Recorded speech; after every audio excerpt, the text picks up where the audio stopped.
कोपरी उड्डाणपुलावर साकेत उन्नत मार्गाच्या कामादरम्यान hydraulic crane कोसळल्याची घटना घडली। या घटनेमुळे ठाण्याहून मुंबईकडे जाणाऱ्या मार्गावर मोठी वाहतूक कोंडी निर्माण झालीये। घटनेनंतर परिसरात काही काळ गोंधळाचे वातावरण निर्माण झाले। वाहतूक विभाग आणि संबंधित यंत्रणा घटनास्थळी दाखल झाली असून वाहतूक सुरळीत करण्याचे प्रयत्न सुरू आहेत। दरम्यान या घटनेमुळे वाहन चालकांना मोठा मनस्ताप सहन करावा लागत आहे।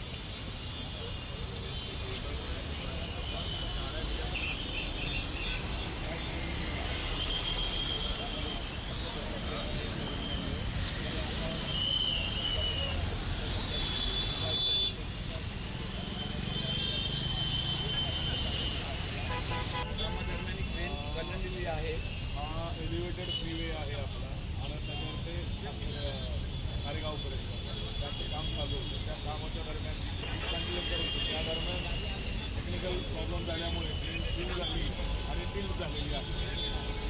हा जो प्रकार 4 वाजता झाला आहे, 3 तास झाले आपण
दोन मिनटं थांब ना जरा।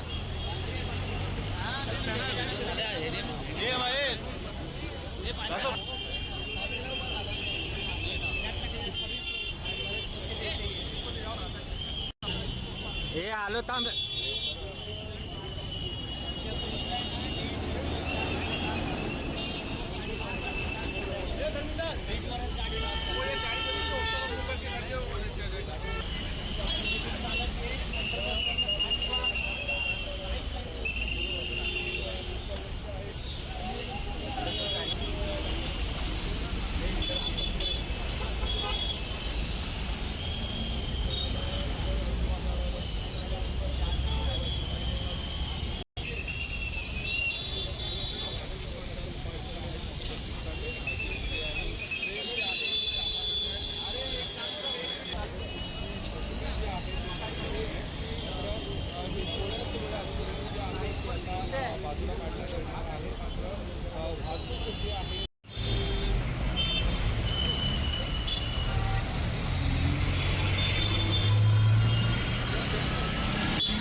वाजताची घटना आहे आणि 4 वाजता सदरून घटना घडलेली होती. त्याच्यात क्रेन आपलं रेग्युलर काम आटपून क्रेनचा जो टेक्निशियन आहे तो क्रेन बाजूला करत होता. त्यांनी एक जॅक काढलं होतं आणि क्रेन स्विंग केली. त्यात ती पूर्ण स्विंग झाली आणि क्रेन टिल्ट झालेली आहे.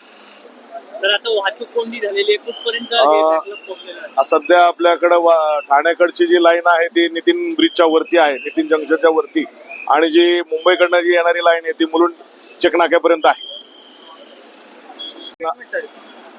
नागरिकांना विनंती आहे, ज्यांना मुंबईला जायचं आहे त्यांनी मोडेला चेकनाका एलबीएस रोड याचा वापर केला किंवा भास्कर कट मार्गे हरिओम नगर कट पर्यंत गेले तरी चालेल. याप्रमाणे त्यांनी आपल्या डायव्हर्जन रूटवर जावं. त्या ठिकाणी आपण आपला जो स्टाफ आहे पूर्ण 4 PI आणि 30 ते 35 कर्मचारी आपण या दरम्यानच या सर्व डायव्हर्जन रूटवर लावलेले आहेत.